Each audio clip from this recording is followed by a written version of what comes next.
It's rattling. I haven't been able to track it down. And I had Well, to move a bunch of stuff around in my closet. It's the it's pre-show, probably everybody. just someone who's like, there to kill you, so don't worry about it too Probably. much. Yeah. They'll wait till the show's over, so at least we got an hour. Yeah, that's the They're not going to polite do it thing to live. do. Yeah. Yeah, they're not going to do it live. We count Anyway, on it's the that. pre-show where we talk about what we're going to do on the show. I bought a bunch of dioramas the other week. Like, I was really drunk when I got them, and I guess I didn't measure them right because I don't have any room for these dioramas. For Joe or for Transformers or Yeah, for GI Joe, and you can use them for both, really. Hmm. You know, Yeah, I guess depending like on the generic perspective. battle scene, just like Exactly. throw like Exactly. some like sheet metal and like screws and stuff, and it could be Transformers then, I guess. Yeah, big in the other way.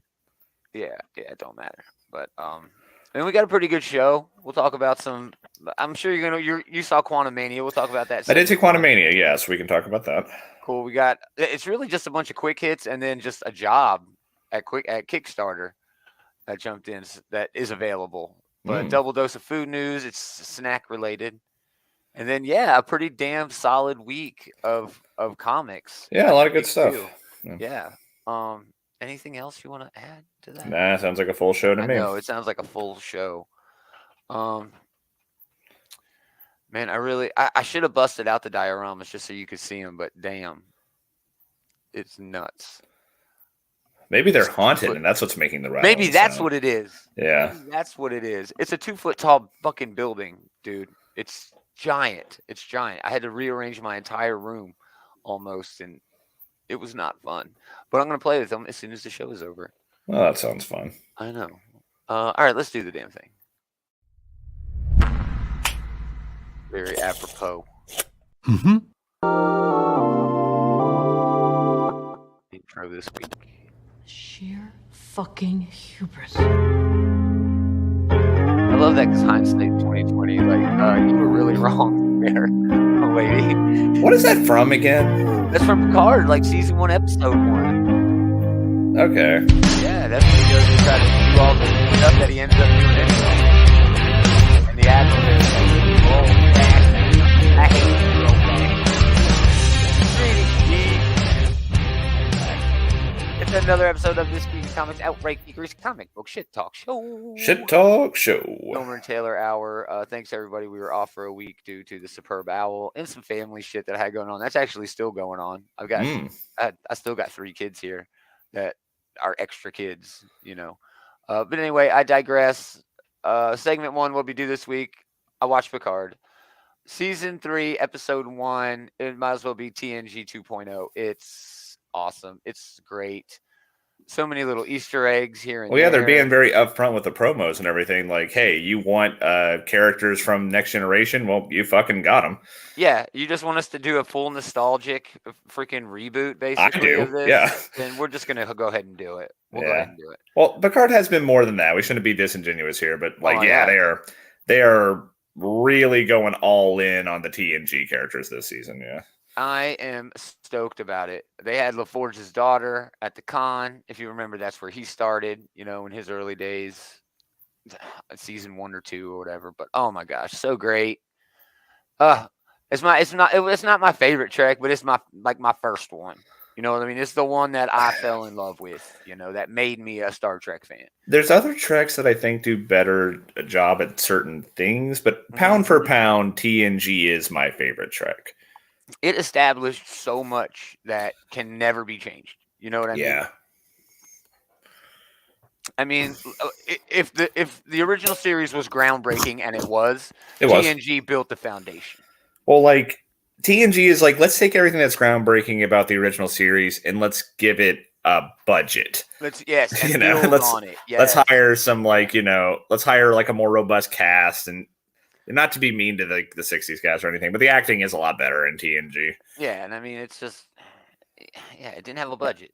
I mean it was a network, not I want to say sitcom, but it was like network TV drama, so they made the show they set out to make, but I just feel like they had for that reason. Yeah, I feel like they were aiming higher with TNG, and they hit. Yeah, for sure. Especially in those later seasons. Once it got grew its beard, which was coined for that show. Anyway, Quantumania, I didn't see it. I read all the spoilers, so pretty solid. The critics didn't really seem to care for it, but the I'm audience not scores really have sure been why. the audience scores have been pretty damn good. I would, yeah. I mean, okay. So this is, I. So are we done with segment one? Or are we just talking about this now? Well, this is your segment one, I thought. Oh, okay, fair enough. Yeah. Well, Well, you can yeah. do another one. You can do as many as you want. I talked You about know, cardboard buildings and Star Trek. It's this. I didn't do anything else we're talking about. But yeah, I mean, I should start off by saying that I think this is like a mid-tier Marvel movie. Sure. Like it's not up there with like, your Black Panthers or your Winter Soldiers or something like both that. Ant-Man movies before this were as well. They were I would above say so. average. Yeah, I would say so. And so overall, I thought the movie was very good.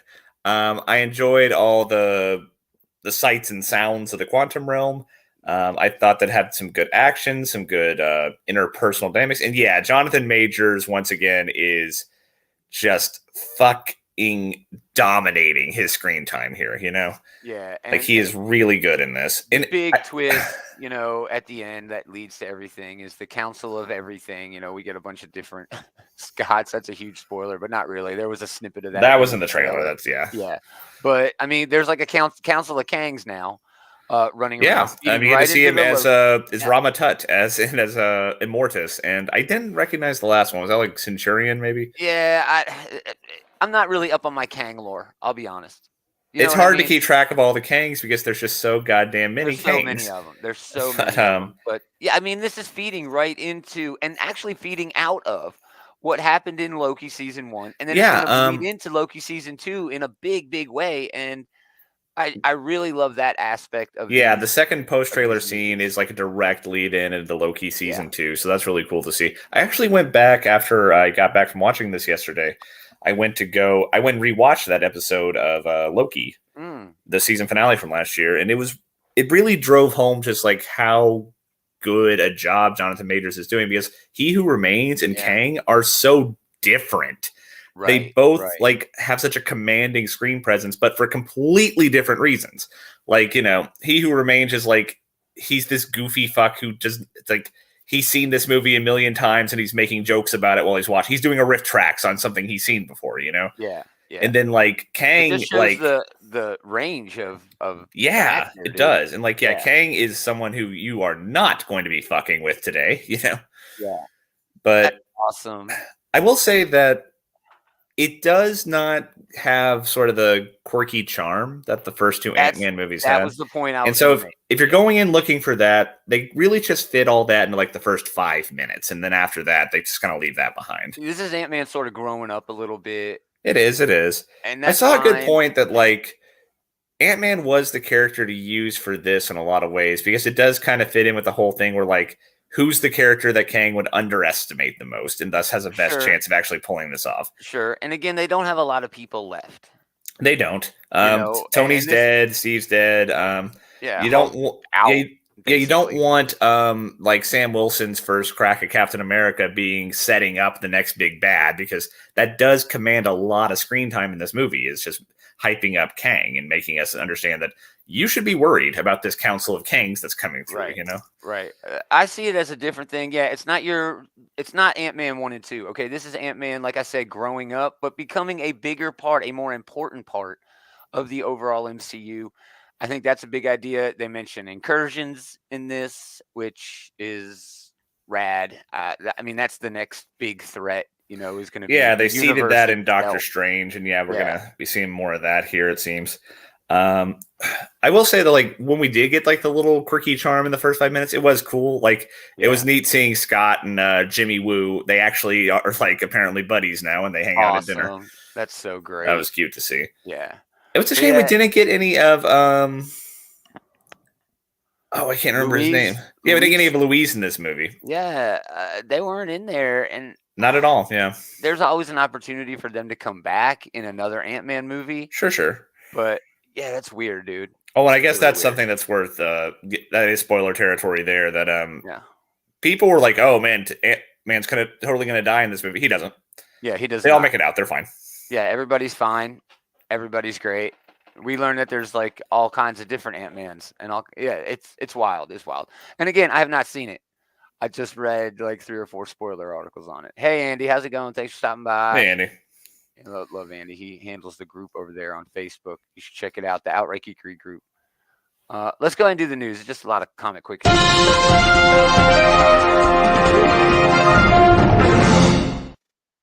If you are looking for a job, Kickstarter is hiring a new comics lead. Apparently, the category has surged to $31 million in 2022. That is nothing to shy away at. That is big, big dollars for a place that is basically the home to creators who are the most independent creators that you can find. They're the ones out there doing all the work themselves, all the promotion, hiring the artists, hiring the letterers, making these deals so that they can get their stuff out to people. And it's really nice to see that Kickstarter is putting a focus. They did have a director of, or that's the name of the job, the director of publishing and comics outreach. Okay, no, hold on. I misspoke. That was the name of a previous position. Director of Publishing and Comics Outreach at Kickstarter. It was Oriana Leckert. That she was shifting her focus to publishing and hiring a replacement in the role to oversee the comics division. So it's really going to be kind of a title change, but it's still going to be basically you are the comics lead at Kickstarter. You manage and curate Kickstarter's comics categories with a whole lot of other duties that I'm not going to outline here. One thing I did learn that Kickstarter gives preference to people who have had success with Kickstarters in the past. I felt that was kind of, I don't know, off mission a little bit. You know what I mean? From like a business standpoint, I suppose that makes sense.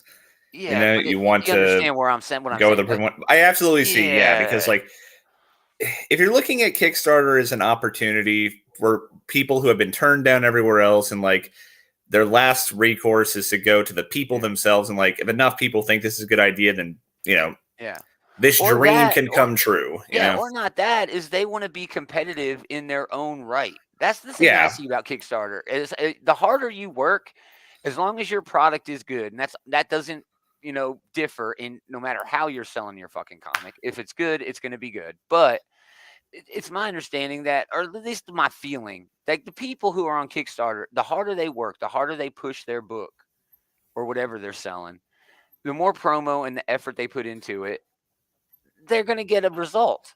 But it seems weird that Kickstarter would like put other people, ahead just because they've already had success. If any place should be sticking up for the little guy, you think it should be Kickstarter. Anyway, there's a salary, $120,000 to $140,000 a year, which is great. Yeah, I mean, it's 6 figures. Yeah, that is great. So you manage and curate the comic category.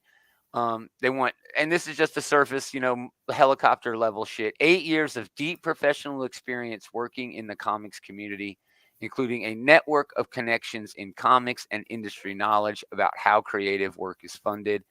There's a whole lot more, but man, I know dozens of people on Facebook who fit this bill. You know what I mean? Just from making connections in comics and shit like that. Well, could be a cushy gig for someone, sure. Dude, if I still had Outright Geekery and it would have went in the direction that I thought it was going to go, I might just throw in a resume for this. Now I don't have any publishing experience or anything like that, but I know how to talk to creators. You know what I mean? And that really is what it feels like to me. It's more of like a community sort of moderation in a way. You're curating the comics category. I don't know.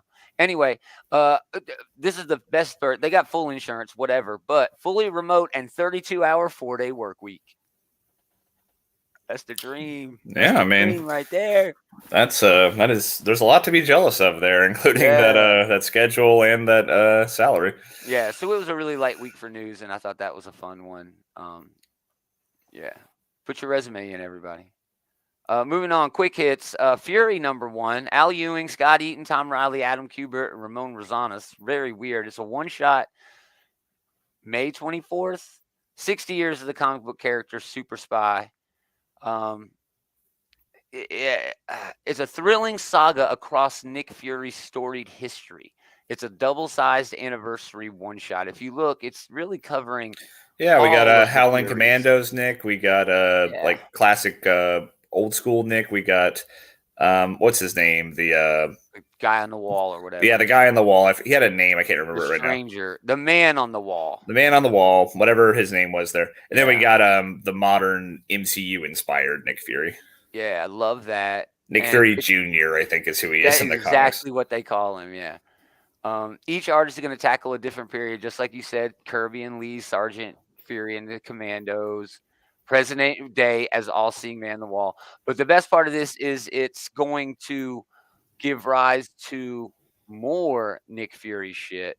Like, this is going to change the status quo for the character. Well, I'm sure that they're looking to give people something to read if they're a fan of the Secret Invasion show, you know? Yes, there's a Secret Invasion book that's out right now with Maria Hill, written by Ryan North. And there's also the Secret Invasion TV show, of course, that's coming out soon. Yeah, exactly. And that's what I mean. So yeah, why shouldn't they push Secret Invasion, in the books? And if Fury's gonna have his own little thing going on that show. Yep. Low hanging fruit, man. Al Ewing's a good choice to write it too. I mean, just this week he had that issue of Wasp, and he wrote all those issues of Ant-Man, so he does have an eye for curating these characters who have a lot of history. He can see little points in the character's history and be like, I can link all of these. And the only person I can think, Mark Waid is also particularly good at that. But yeah, Al Ewing also with his Defender series and everything. He is a guy who he fucking knows the goddamn history of the Marvel universe. Yeah, for sure, for sure. Moving on to DC, Marvel. That's the wrong article. Dawn of DC gives rise to 3 new Asian-themed superhero series in May. This is going to be spinning out of Lazarus Planet and the Dawn of DC. That whole thing they got going on, where they're putting out new books, revamping books. It's a big year for DC Comics. Anyway, this is just in time for AAPI Heritage Month in May. Spirit World number 1 of 6 is May 9th. I guess I got these in reverse order. My bad. This is going to first seen in the Lazarus Planet Dark Fate. Spirit World features Xanthi, a non-binary Chinese hero with the ability to travel in and out of the spirit world. That could be an interesting premise. Yeah. It could have a Doctor Strange angle, right? Where we get to go to weird trippy ass places, and everything. Yeah, just from the cover with the sword, it's unmistakable. It's a magic from the X-Men sort of ring to it, going in and out of worlds, and I don't know. It still seems cool. Alyssa Wong's writing it. Haining is the artist. Just Haining? Haining is the name. I'm not sure who that is. They did some work on Deceased though. So Xanthi forms a reluctant alliance with John Constantine to rescue Cassandra Cain from a horde of Chinese hopping vampires. That does sound like something that would be in Constantine's wheelhouse. Yeah. Yeah. The next is The Vigil. That's also a 6-issue miniseries, May 16th. This mysterious team of South Asian metahumans made their appearance in the Next Evolution number 1 as part of the Lazarus Planet event. It was just okay. And can be seen again in issue 1070-71, A Detective, written by Ram V, and art by Lalit Kumar Sharma, who actually did some work on Marvel's Daredevil. I don't know if I remember that work. But I can't place it, but... Yeah, me neither. Yeah. Anyway, The Vigil is Arclight, Saya, Dodge, and Castle, a group of individuals given powers they didn't want, determined to stop metahuman research and tech created for military application at any cost. So it sounds like they just some run-of-the-mill metahuman terrorists trying to do what they can do.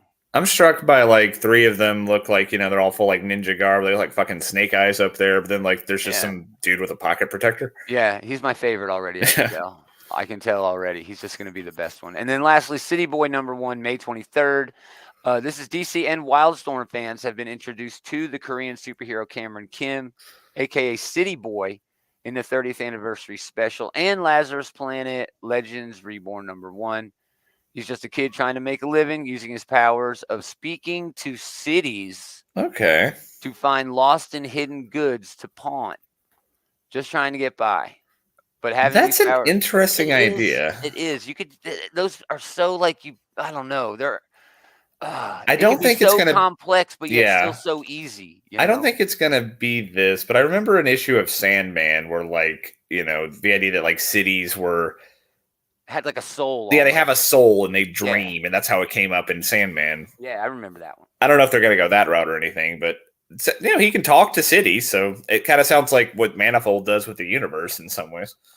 It's very complicated. I love it. There's so much potential there. Maybe that's why I moved these around. I didn't move them around in the announcement. I moved them around here so I could announce City Boy last because it sounds the dopest. All of these sound pretty interesting. Spirit World, I think, it sounds like kind of the most straightforward premise, but that's not necessarily a bad thing, you know? Right. Like, just goes to do magic shit, has a lot of legs to it, you know? Yeah. And City Boy does sound interesting. If they hit it right, that could be really cool. And I see Greg Pak is writing it. Yeah, that's what I was about to say. Written by Greg Pak. Minkyu Jung is going to be the artist, and Sunny Go is also going to do some work. Some good creative teams. I noticed that Ram V on the Vigil there. Yeah, dude. Yeah, it's going to be cool. So yeah, I'll give all of these a shot. I'll give all of these a look at least. I think I'm going to fall in love with City Boy, honestly. Greg Pak is really smart, and I think if he can work that power in a way that really sells the character over, that's what's going to win me over. Yeah, I feel like City Boy, like, it's all going to hinge on like how that power functions, you know, like how they present it. Yeah, like if he just walks up to a bench and he's like, "Hey, what's up, bench?" Yeah. Hey, that'd be a fire hydrant. Yo, what's kicking, fire hydrant? You know, that's not. But that has a high ceiling, but also like a low floor. So we're gonna see how that goes. Right. It'd be different if he just walked out and like could hear just like a hum. You know, I don't know. Greg Pak has a handle on it. He's a good writer. I'm confident he's gonna do something good. Moving on, another Star Trek IDW, who is the tragedy of IDW, stripped of some of the best licensed comic books, you know, on the planet. Still haven't found a home for Transformers or G.I. Joe. It's the one thing where I'm on fire about it every time I think about it. But anyway, a new miniseries featuring the original crew of the Enterprise. Mark Guggenheim is going to do the writing. Oleg Chudakov is going to do the art. It's called Star Trek The Motion Picture Echoes, 5-issue miniseries. It's set immediately after the events of that 79 film. It arrives in comic shops this May. That's a pretty good idea, you know, to fill in gaps. But Star Wars been doing that. That's every fucking Star Wars comic in the history of time. Yeah. So that's a good idea, I think, for Star Trek to do something like this. That could be a lot of fun. Looks like we caught McCoy in his bathrobe here, though. I don't remember that look for him in the movie. No, I kind of remember that. I love it. I'm sure it is. I guess I just don't remember the movie very well, but yeah. That 70s and 80s shit. Oh, I loved it. Echoes pits the Captain Kirk and his crew against enemies both terrifying and familiar. There's an anomaly. It pushed a criminal mastermind pursued by a very determined pilot on a mission into our universe. The Enterprise must stop them from unintentionally starting a war with the Romulans and unleashing a super weapon. But when they go to take off their helmets, it's actually doppelgangers of the Enterprise crew. Oh, shit. So they just spoiled like the first fucking issue, you know, with the solicit. And that's fine. Whatever. You know, whatever. I read everything Star Trek. Doesn't matter what it is. I adore it. It's doppelganger. It's not like mirror universe counterparts, maybe, right? But like something else. I don't know. Maybe they are going back to that well. It's still a really rich well, man. I mean, they just recently used it on one of the best Trek shows ever made. You know? Yeah, I saw they're just now wrapped up that like TNG mirror universe shit, right? Oh yeah, that was really good, and that could be continued. That could live on. I hope it does. It was very, very well done. Yeah. Deep Space Nine actually explored the mirror universe more than anything else Trek. Well, yeah, I mean, it's so well. It's one of the more iconic episodes, but it was just that one episode in the original series. Yeah. TNG never touched it. They never did. No, that's what made the comic so interesting. Is that like that's the first time we ever saw like Mirror Picard and all the rest. Yeah, dude. Yeah, Mirror Data incorporating Borg. Borged out. Yeah, wild. I mean, it was so good, so good. Anyway, moving on. Pathfinder comics are back. Fred Van Lent presents Wake the Dead. These are going to be over at Dynamite. I mean, props to Dynamite, dude. They have all the Disney stuff now. It's like this whack Disney weird shit. With the gargoyles, with the Darkwing Duck, they're now getting a Scar book. It's like a spinoff from the Lion King. They're getting a Scar like prequel book, which is so freaking weird. But yeah, good on Dynamite to reach out into these little weird niches and find books to sell. He's Fred Van Lint. I mean, one of the best writers of all time. He's amazing. I mean, he's just great. Iman Casalos is going to be doing the art. He's going to be bringing Dungeon Master-esque storytelling to the page. There's some variant covers too, but Fred Van Lint is apparently a big, huge fan of Pathfinder, has been playing it for years, and like is really excited to get this book. So I love these kind of stories. I don't know much of anything about like Pathfinder lore. I mean, for that matter, I don't know much of anything about D&D lore, at least very minimal. And except the stuff you made up. Well, I mean, like, yeah, D&D and Pathfinder, for that matter, are both games where, like, you could go to, like, the officially published, like, you know, campaign settings and books and stuff like that. But most of the people I know just make shit up. Yeah, and there's nothing wrong with that. There's nothing wrong with that. That's part of it. You know, that's a big part of it. But I was just saying that is like, you know, imagination. But I have no idea what this is going on with here. Like Wake the Dead is all I'm saying, you know. But I mean, there's also something to playing in a world that you know and you can explore in. Yeah, I mean, there's definitely like pros to both. Like I'm a player in a campaign right now that takes place in like Waterdeep, which is one of the official D&D settings. Yeah. And there is something to be said because like there's a level of detail to that only someone who has like way too much time on their hands could come up with, you know, like or who's getting paid for it. Yeah. Yeah. So yeah, there's definitely trade-offs here. And the great thing about that is because Waterdeep has also been a setting in a lot of the novels, in a lot of the video games, in the comics, and you can go and revisit these places where you've been, and you're like, oh, I've been there, I've been to that inn, I've seen that guy. You know what I mean? There's little things there that they throw in. That's a really fun angle. But lastly, in the news, real quick, TMNT versus Street Fighter has been announced. Very low hanging fruit. This is one of those ones where like I'm surprised they haven't already done it. Yeah, it looks cool. It's going to be Paul Allor writing it. Ariel Medel is doing the art. Sarah I'm just going to say, though, they couldn't color. come up with a fifth Street Fighter to pitch against the Five Turtles here. Yeah, who? I mean, if you're not going to want to use one of the bad guys, you can still throw in, like, Liu Kang. Sakura or... I'm just kidding. You idiot. Fuck you. You can still throw in, like, Sakura. You can still throw in, like, E Honda. You can throw in, like, Blanca. There's lots of options here. There are plenty of Street Fighters. On there. Yeah. He's like one of the most popular guys, man. You know, it's maybe like they were like, okay, we got the 4 Street Fighters on the cover. You know that there's 5 turtles now, right? There are? Fuck! Okay, well, look. It looks like the artist may have just ducked one in. Yeah, they kind of... I forget her name, but the one who's not like Mikey Don. I don't remember her name. For Leo, Samora, something like that. I feel bad for not knowing it, but it's just I don't read the comics too religiously. I just kind of know of her. Yeah, she's great though. But anyway, yeah. Here's some interiors. I mean, dude, I don't know the characters in half the fucking books I read. The only reason I know the 4 Ninja Turtles is because I've known it since I was like 8 years old. Oh, yeah. I mean, if you don't know the 4 Ninja Turtles, like even people who have never seen an episode or read a comic probably know who the 4 Ninja Turtles are. Yeah, and they're named after like famous, you know, artists. So that's... I will say, though, this art looks fantastic. Dude, ooh, look at that. That's a good shot. Dude, that's a great shot. But anyway... Fucking Guile. Yeah, there were some hints here that Mikey and Chun-Li will have an unlikely bond. Oh, God. I know. My mind immediately went in the gutter there. It better not be. And then Wrath and Guile will have a rivalry and a mutual respect. I could see it. Yeah, it really looks great. I'm hoping for it just to be big, dumb, stupid fun. But what Shredder going to get with Vega, whatever his name is, right? M. Bison. Yeah. Yeah. Oh, but it's got to be Bison and... I don't know. We'll see. I mean, there's different ones they could use, but Bison is like the iconic Street Fighter bad guy. So he's if you're seeing the team up, right, you go for the most iconic iterations, right?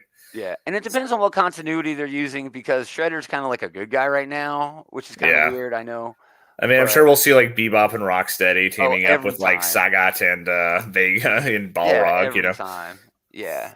And that's what I'm hoping for. I'm hoping for big, dumb, stupid. That was not a knock. That's something I absolutely want to see in this comic. Yeah, exactly. Yeah, I'll probably check that out. It looks fun. Yeah, it does. That's coming out in IDW in May. Moving on, food news. Yummy. Got some gross ones. Well, I don't know. It might be gross. Charles Barkley is doing a thing for the All-Star game for the Legend. Is introducing a one-time only release of hot dog flavored Ruffles. Okay, if they got that right, that could No. be okay. But I am immediately suspicious of hot dog flavored anything. Yeah, except even hot dogs. Even hot dog flavored hot dogs. Like, did Yeah. he really? Yeah. Yeah. I mean, I'm not a fan hot of dogs. Hot dogs are a gross food, just like objectively. They are gross. You know, They are. They are a grosser version of like Bologna. sausage and like and brats, and those are already kind of gross to start with. You know? It's true. They're delicious. Brats are delicious. Watch your mouth. But brats yeah, are way better than hot dogs. I'm just Yeah. saying. You know, The only time I like a hot dog is when it's a cold hot dog at the ballpark. You know what I mean? Yeah, that's cold That's hot dog sounds revolting to me. That's at the ballpark. You know, warm beer and a cold hot dog. Okay, but like if you strip that all away and you just told me this was like meat flavored Ruffles, I'd be like, okay, if they got that right, that's not a bad idea. Yeah, I don't know. How about that tie he's wearing, just covered in hot dogs? That looks like a very Charles Barkley tie. That's so stupid. All right, lastly, on food news, not too bad, I think. Cheetos Flamin' Hot Tangy Chili Fusion. What? Unlike any Cheetos flavor before. January 16th, these are out, so you can find them in stores now. I haven't been able to locate any at my stores. Man, it's a shame David's not here. We could send him out on assignment. Yeah, so I'm looking for them, dude, and I'm going to eat them.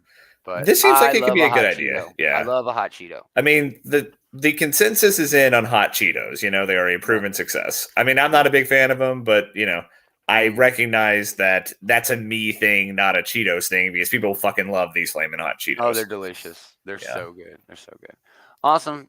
That's it. Let's do comics. Did you get comics this week? I got comics this week. Ooh. Pretty helpful on a comics-related show that we do.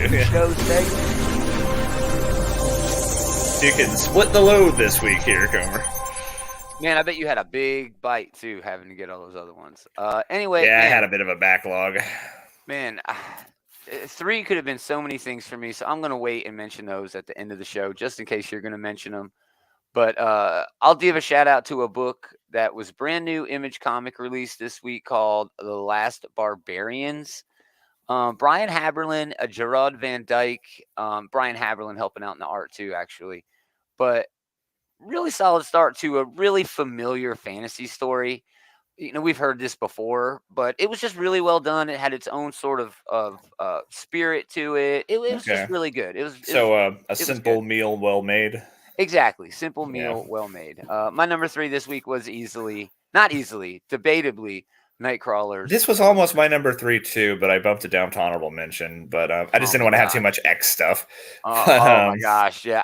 All the X books this week, except Marauders, could have been in my top 3. But this was a lot of fun, yeah. Yeah, Cy Spurrier, Paco Medina, finally making Bamf Snick the thing. There's not really much else to say here. Sins of Sinister just keeps continuing to be good. I mean, I got this just because of all these cool, you know, it's kind of hard to see, but Wagnerine, Wall Crawler, Anti-Fortune, which is just dumb. Mother Righteous, that was the big reveal in this one. And then Dr. Stasis, of course. But Mother Righteous. So our final Sinister has been revealed. Our Heart Sinister. Yeah, and we kind of were leaning in that direction, I remember, in one of these episodes when we were... Didn't we kind of mention her? We might have, yeah.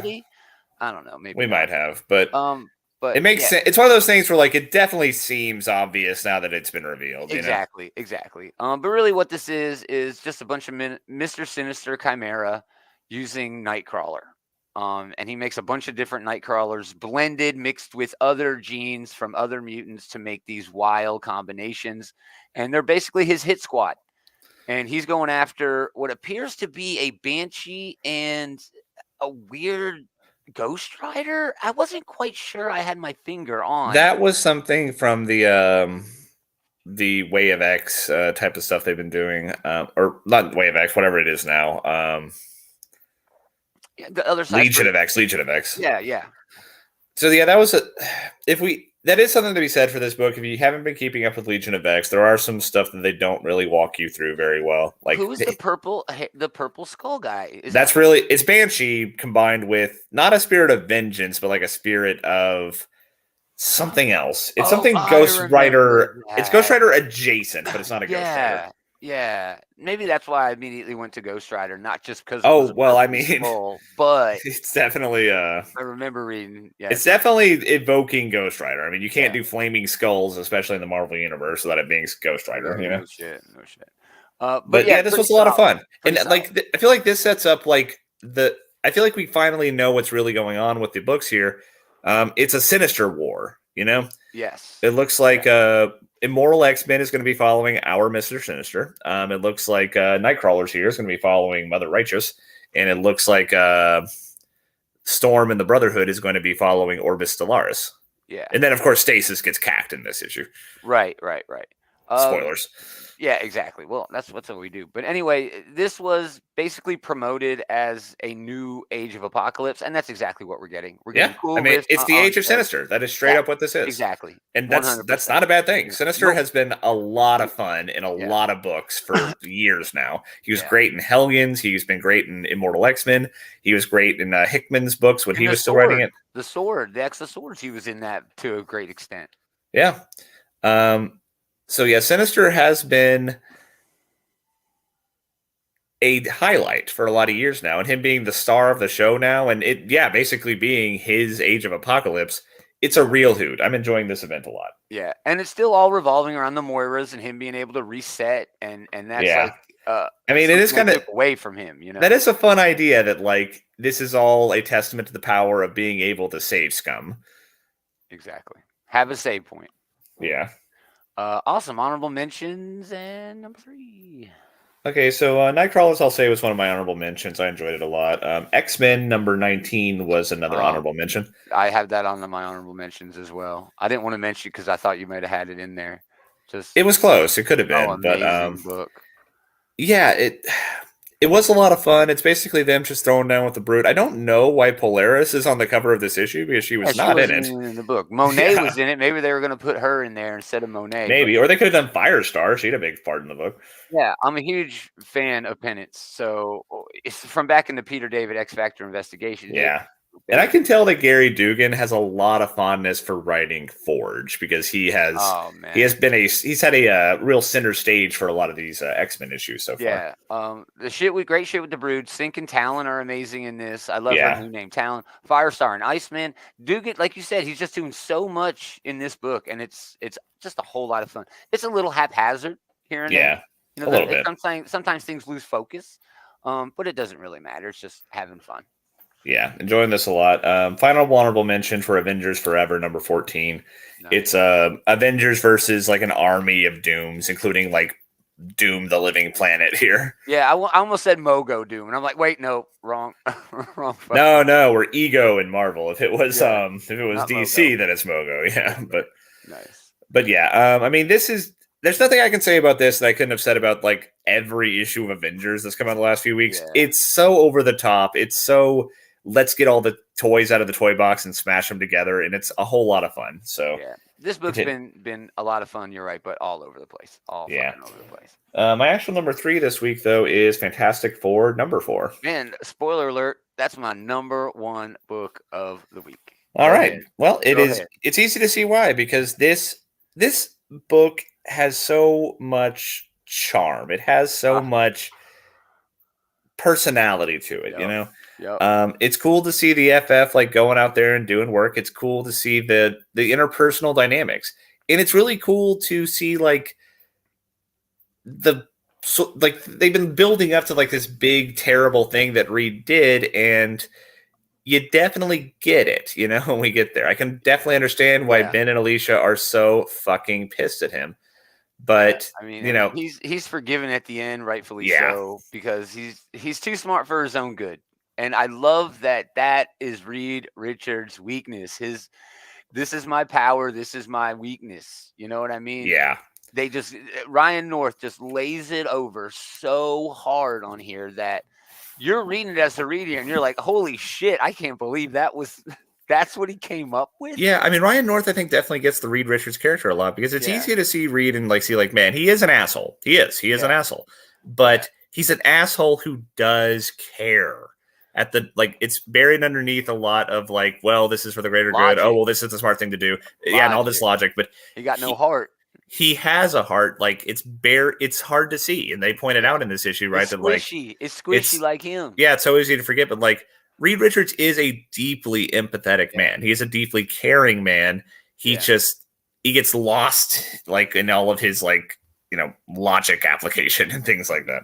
Yeah. But I will say that it is a little forced that like they couldn't come up with any other way to stop this invasion from the negative zone. Well, and you say that, I can understand that, but I think Ryan North, and especially that Coelho art, really sort of pushed how frantic things were. Like things were in a dire strait here, But there wasn't like a single Avenger or Doctor Strange who Of could course come not. into No, pitch you in. have to ignore the rest of the universe. You have to ignore it. Why doesn't Superman show up every time Batman is in trouble? Because Batman said so? No. That's a good point. That like, when you are reading these comics, you do have to accept that, our heroes are going to be the one to solve the problem. Yeah. Well, anyway, some background on what Reed actually did. Sorry.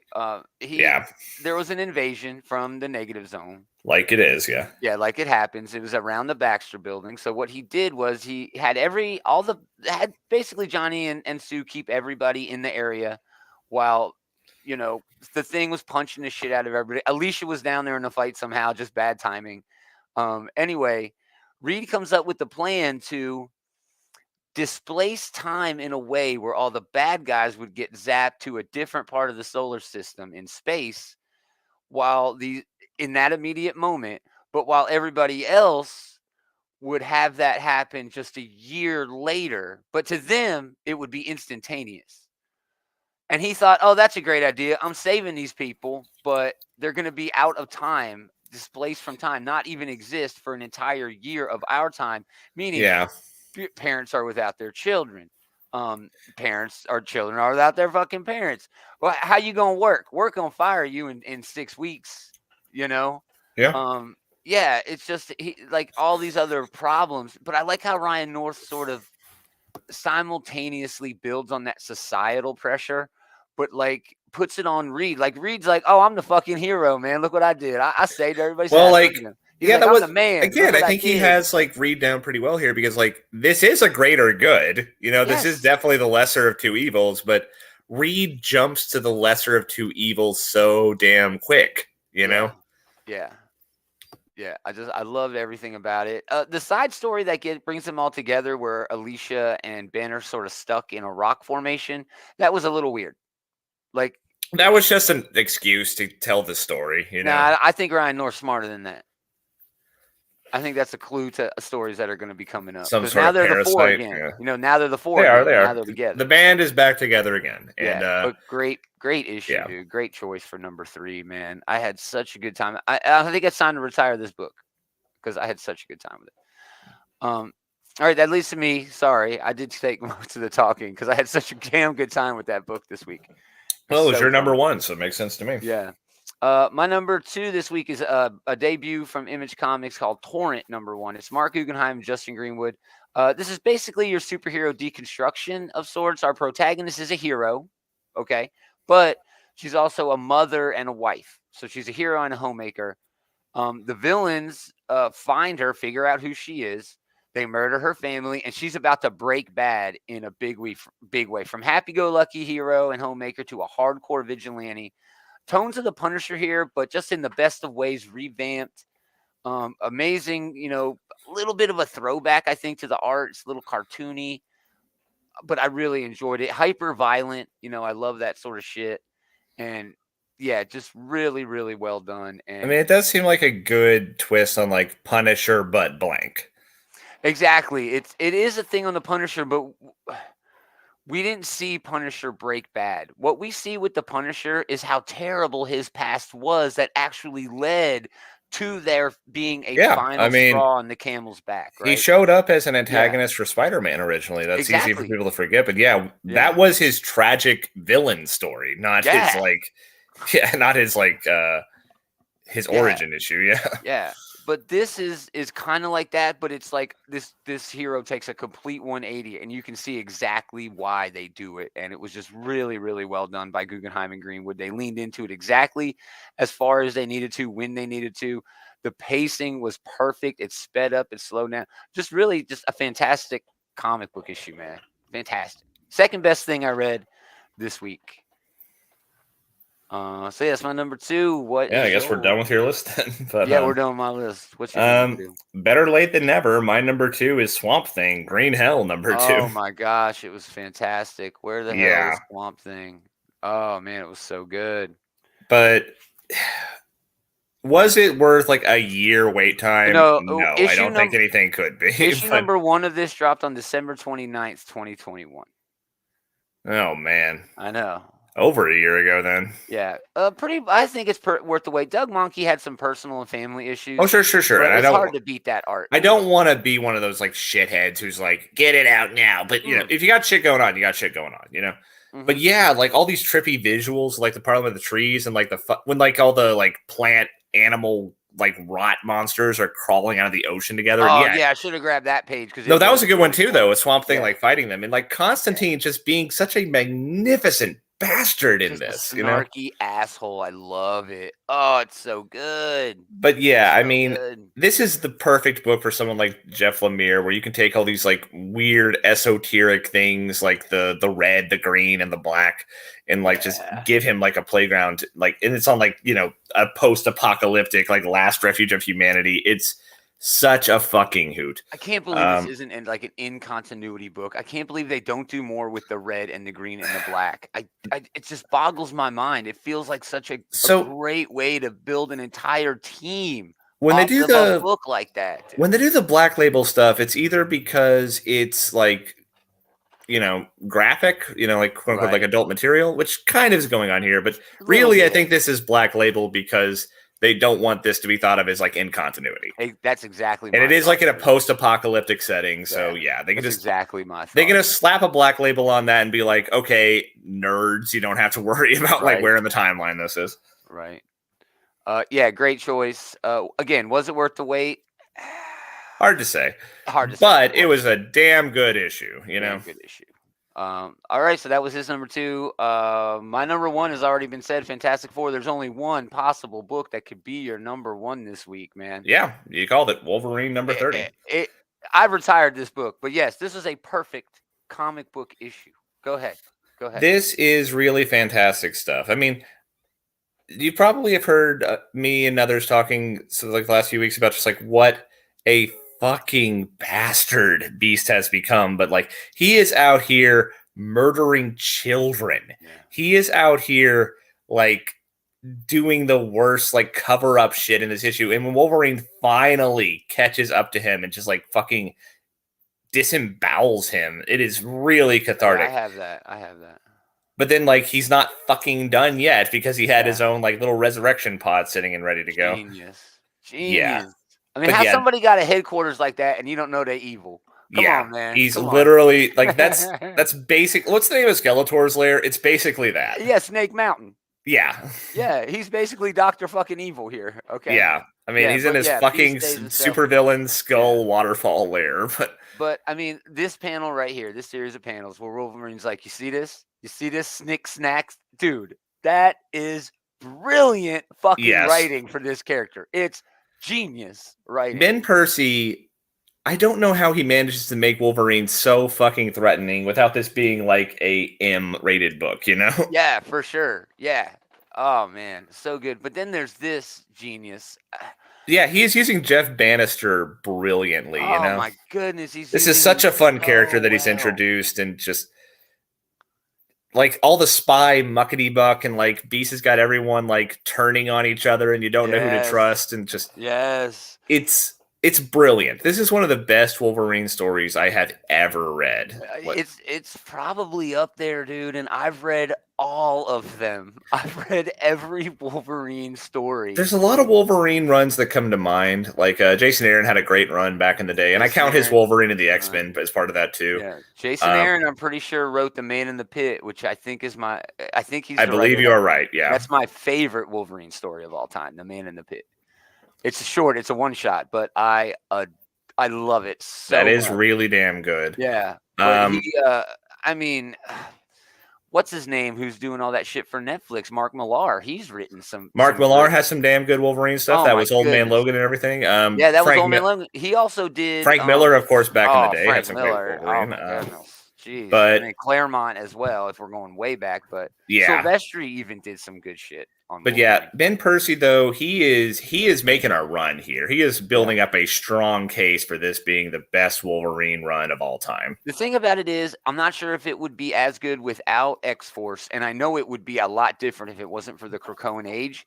I genuinely think you can. Okay, so it does have to fit within the Krakoan status quo and everything, but like, I feel like you can read this on its own, and it would still be a really damn good book. All you have to know is like who Wolverine is, and like, and they tell you that. And they tell you he's an X-Force. You know. And this is like the last season in particular where he's like fighting like the Pit.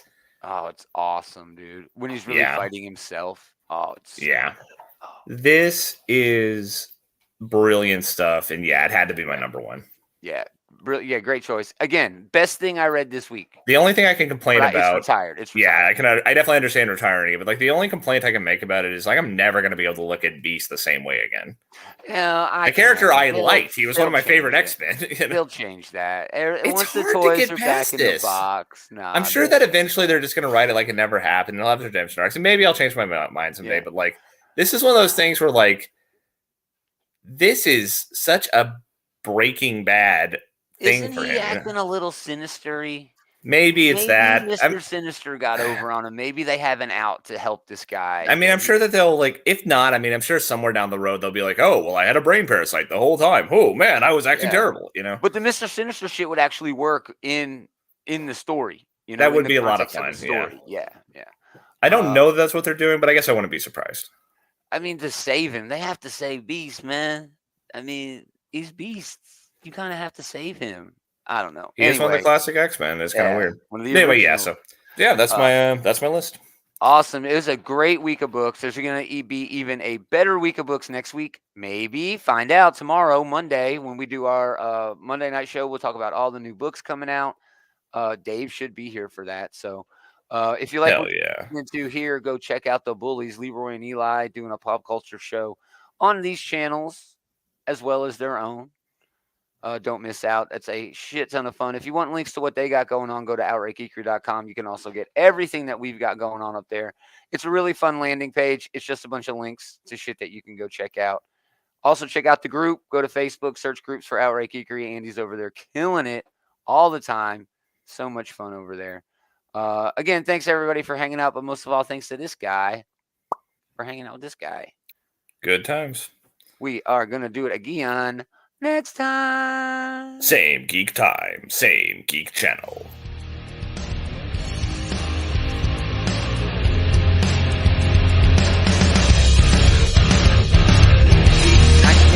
No, that was just Pop and Madonna. 1923. I hope you don't expect me to know what you're saying right